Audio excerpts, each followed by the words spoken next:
Hello and welcome to Explore Sports Management. Today we have a very special guest in Mr. Nasir Hussain, who is a former captain of Indian rugby team and currently he is working as the CEO of Rugby India. So we are glad to host Mr. Nasir today. So thank you so much, sir, for gracing your presence on our channel. Thank you.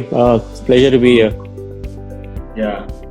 Okay. So, sir, to start off with, could you tell our viewers like what made you interest in rugby and your journey like from a player to the captain of India? All the years you played rugby. So I was always involved in sport. Started playing sports in school. Was part of the athletics group.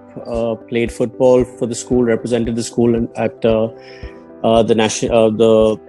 All India football tournaments.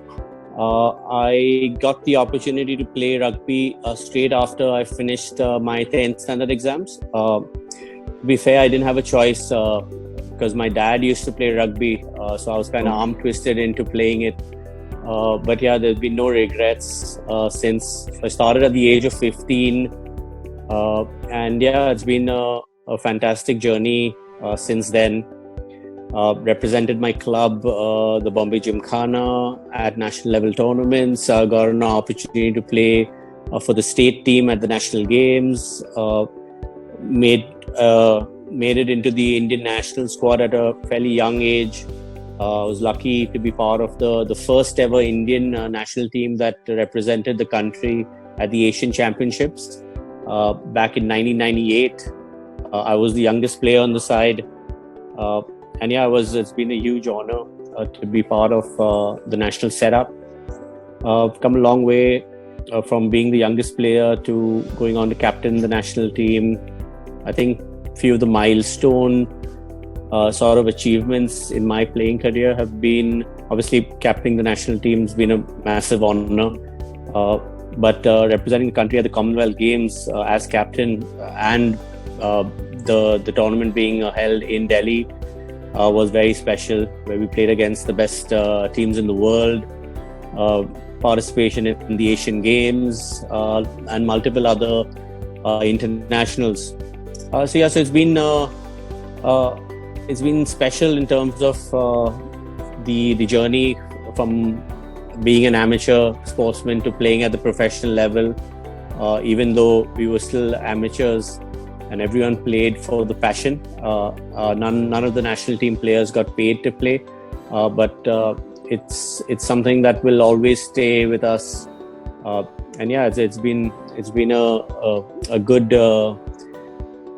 15-20 years of being involved in the sport at a playing level. Yeah, indeed. It has been quite a journey for you, from the young age to the national setup, as you rightly said. So after your playing career, you decided to go into the business side, the management side of the sport. So could you tell our viewers how did that transition takes place from playing a sport to coming on to the business end of the sport?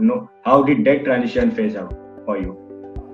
It's been a sort of smooth transition from my perspective. I think even while I was playing, a lot of our players would voluntarily help out on the coaching front in terms of helping out with management.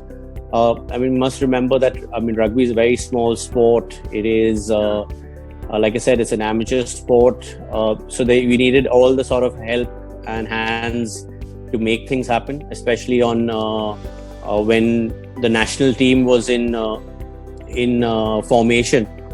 So a lot of other senior players would kind of chip in and help out in terms of managing and coordinating activities, and that kind of sort of helped me look into the management side of rugby.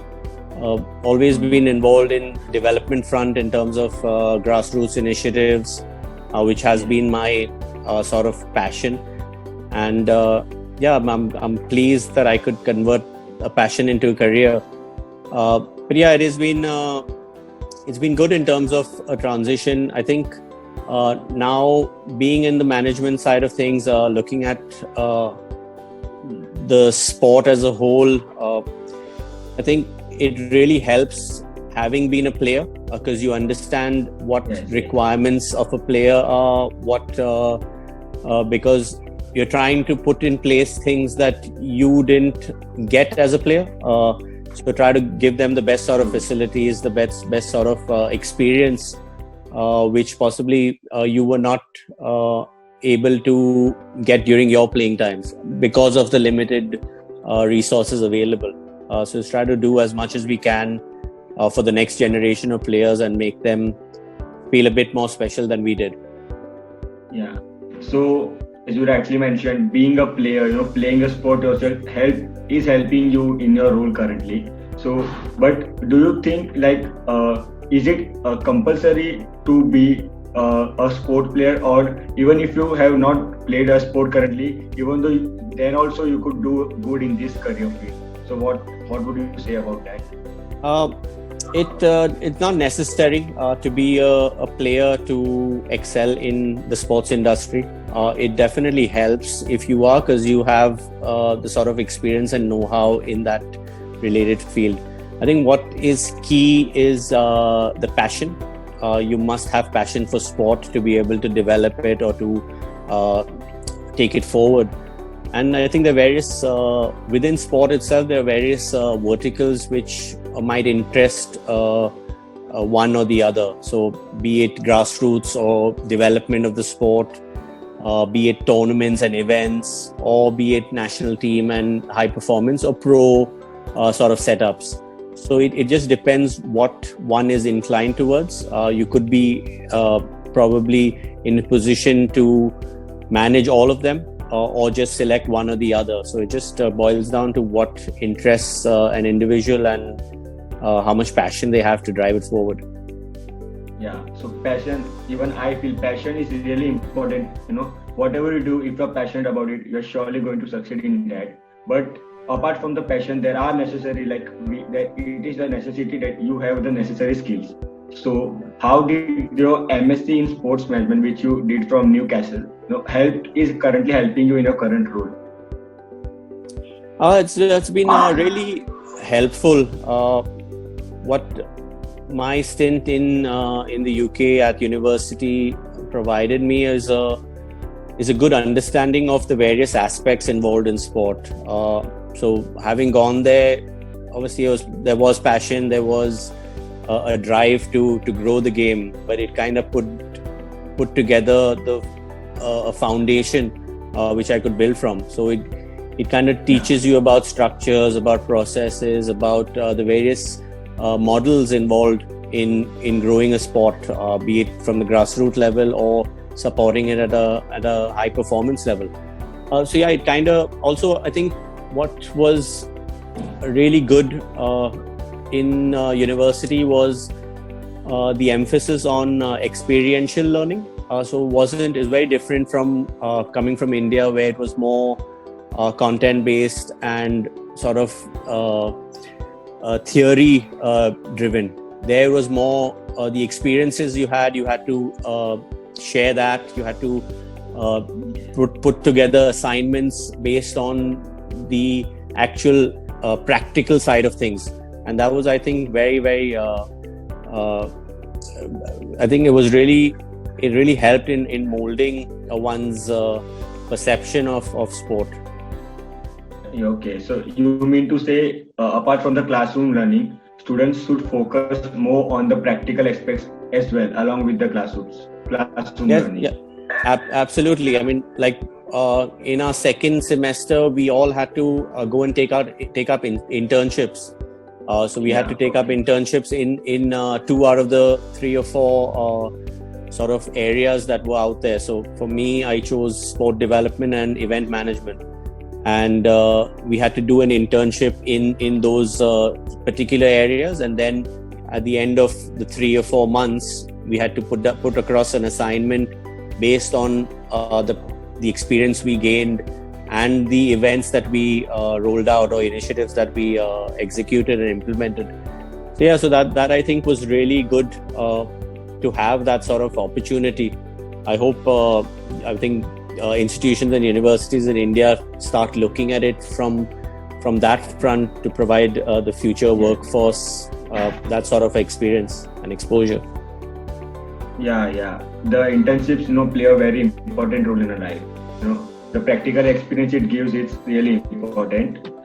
So coming on to the grassroots, as you spoke, so even you said like you are very passionate about grassroots. And similarly, since rugby is at a very nascent stage in India, when you talk about cricket, football, or they are played, everyone is aware of the sport, how it is played or how it's not played.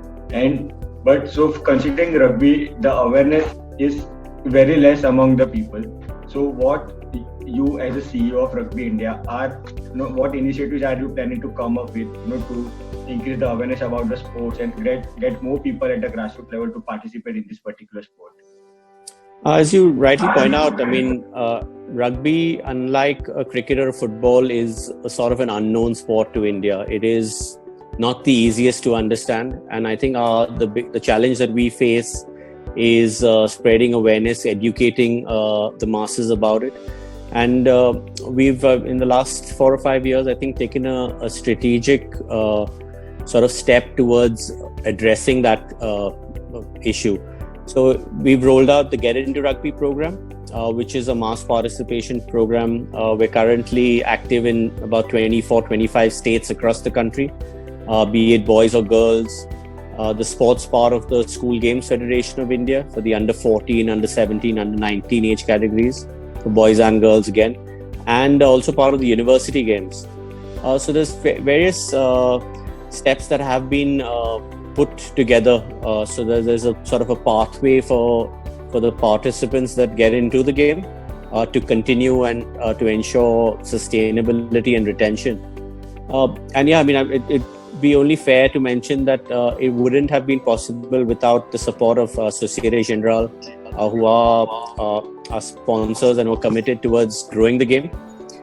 And it's been. So I think, besides that, it's about raising awareness, doing stuff on social media, because that is, especially in these times where that's the only medium of reaching out and engaging the audiences. So we've done a fair bit online to make the sport accessible, not just from a visibility point of view, but also from a training and education perspective, where we're promoting online courses, accreditation, certifications for PE teachers, for match officials, for players who are interested to learn more about the game. So there are various sort of steps being taken by Rugby India towards raising the profile of the sport. Yeah, so that's great. So all such initiatives which you are coming up, so nothing is possible without a good team. A good team can make or break any plan. So what are the qualities or the skills you look for when you hire a team for a particular task? So I might sound a bit biased when I say this, but I think rugby is a complete team sport, and like you said, a good team is essential for any sort of success. I think, the qualities that we look for from individuals in sport and in a field like rugby or personally would be, I think, proactiveness. So someone who can take initiatives as opposed to be reactive or being told what to do. So someone who's proactive, who's has creative thinking. It's, I think, key in the events sort of field that you need to be creative and be thinking on your toes. You should be able to problem solve, because there are always things that pop up that require to be fixed at the last minute. Rather than going to somebody with a problem, you should be able to solve it yourself. I think that's a very, very important skill to have. And I think lastly, it's an industry all about people.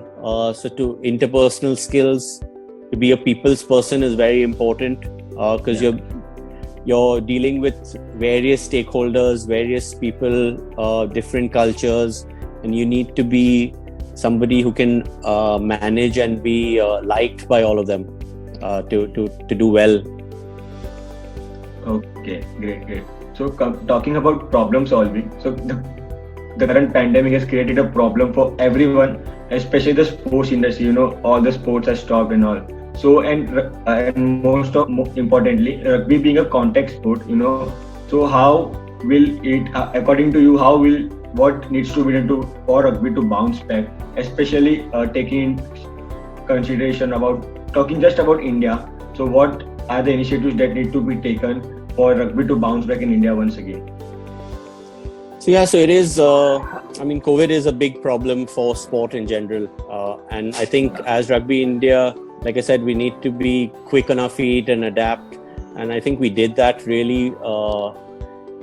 I think fast in terms of reacting to the situation and rolling out, like I said, online initiatives, trying to do as much as we can to engage the audiences.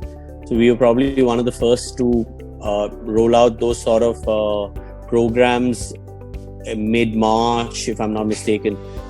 And I think one of the key sort of initiatives was the Try series, which is, I think, worth mentioning because I think something that everyone missed during this period was competition. And obviously, given the situation, you couldn't have any on-field competition. And that's the sort of thought that drove us to creating an online competition. So it was a unique sort of concept where we recreated a tournament online, and it kind of engaged the teams that were involved and the players and the fraternity, where it was a online voting based competition. And it I think gathered a lot of traction, obviously excited the fraternity. So yeah, it was something that everyone looked forward to, and it ran over 2.5 weeks. But yeah, I mean, that was one of the sort of programs that we rolled out. I think moving forward, personally, I don't think we're looking to rush into it to get back onto the field. I mean, we're obviously wary about the pandemic and the situation at hand. For us, player welfare has always been top priority and will continue to be there. And we wouldn't, just for the sake of getting back to play, we wouldn't want to sort of risk our players. But yeah, having said that, I mean, we are looking at ways of returning to play. I mean, recently we've received the SOP from the Ministry of Youth Affairs and Sport about resuming activities. So we're encouraging everyone to stay fit, to continue to train while maintaining the various sort of protocols. But at the same time, we're looking at possibly starting off with our high performance group, trying to get them together to create a sort of a bubble where we can ensure as much safety, but try to get them activated. And then hopefully the next phase would be to look at a national level tournament and then grassroots. So probably looking at it from a top-down sort of approach, because it would probably be easier to manage in that sort of direction as opposed to grassroots, which is a huge sort of volume and scale to action. Yeah, so it's about that, and I mean, working closely with the Ministry of Sport, trying to adhere to the guidelines so that we're not overcommitting or trying to restrict too much in terms of getting out there and getting back to sport. Yeah, rightly. Because the pandemic is not yet over, and we need to be careful until the vaccine comes. Now we are almost at the end of this interview. So the last one question I would like to ask is, what's that a piece of golden advice would like to give to all the aspiring sports management professionals out there who want to make their career in the sports industry? I think if from definitely, if you get an opportunity, I think go and study sports management. It is really informative. It does help, but be open-minded, I would say. Look at the opportunities that we have, and I mean now, if you look around, the amount of sporting leagues that are rolling out, so it is not like how it was 5 years ago. It's a very progressive industry. It is growing, and it is pretty structured. So it's not. India is not just a one-sport country anymore. There are multiple sports that are coming up, and it's great to see that. So there's a lot of opportunity. But yeah, it's about how, again, coming back to how proactive you are in terms of making things happen. I think that's the biggest sort of armory that you could have with you, is to go out there and I think enjoy it. The passion will drive the rest of it. Yeah. Okay. So that's one great advice for all the professionals out there. So thank you so much, Mr. Nasir, for spending your time with us and gracing your presence on our channel. I hope all our viewers might be, glad, might find this interview valuable, and they can implement whatever you have shared your experiences with us so far. So thank you so much. Thank you very much.